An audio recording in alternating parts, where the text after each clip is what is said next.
এই শহরে 200 টাকা দিলেই দেহ পাওয়া যায়, কিন্তু ভালোবাসা মানুষটার জন্য জীবন দিয়া দিলেও তারে পাওয়া যায় না। না পেলাম কারো কাছে বিশ্বাস, আর না পেলাম কারো কাছে মূল্য। সব জায়গায় সবাই সঠিক, শুধু মাঝখানে আমিই শূন্য। হ্যালো বন্ধুরা, আসিফ আলী আরো একটি নতুন এপিসোডে আপনাকে স্বাগতম। আজকের পর্বটা হবে অনেক বেশি মজার। নতুন নতুন বিনোদন পেতে চ্যানেলটি সাবস্ক্রাইব করে পাশেই থাকুন। তো চলুন দেরি কিসের, শুরু করা যাক।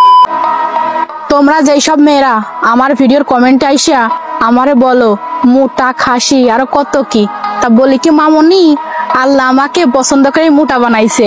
তোমাদের মতো মেডিসিন কে ফুলা মেয়ে আমি নুপূর্ণা। ধন্যবাদ। A few minutes later. Hello.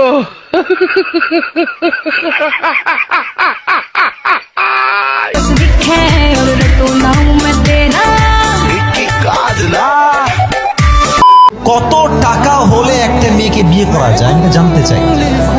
প্রত্যেকটা বাপের লিস্ট দেওয়া দরকার যে বাবা এত টাকা হলে তুমি বিয়ে করতে পারবা। আল্লাহর কসম যুবক ভাই, এই টাকার জন্য হাজার হাজার পুরুষ তার পছন্দের মেয়েকে বিয়ে করতে পারে না আজকে বাংলার মাটিতে। কথাটি একদম সত্য এবং বাস্তব। বর্তমানে বাংলাদেশের মেয়ে ও মেয়ের বাবা শুধু টাকার পাগল। টাকা হলে বুইটা কাকার সঙ্গেও বিয়ে দিতে রাজি হয়। এই কি গো, তুমি ঘটনা শুনো নাই? পাশের বাড়ির চাচা আছে না, হ্যাঁ তো মারা গেছে। শুনলাম তো আজকে ভোরেই নাকি মারা গেছে।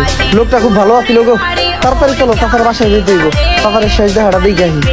না তুমি যাও, আমি যেতে পারবো না। কেন? আরে যাবো কেমনে, আমার তো নতুন কোনো জামা নাই। ভিডিওটির এই পর্যায়ে বলতে চাই যে যা এখন আমাদের চ্যানেলটি সাবস্ক্রাইব করেনি তাড়াতাড়ি সাবস্ক্রাইব করুন। পুরুষই একমাত্র ব্যক্তি যে সারা জীবনে শিখে। বউ মনে করে মাও শিখেছে, আর মা মনে করে তার বউ শিখেছে। 2025 সালের জানুয়ারির শুরুর দিন সব শ্রেণীর শিক্ষার্থীরা সকল বই পাবে না।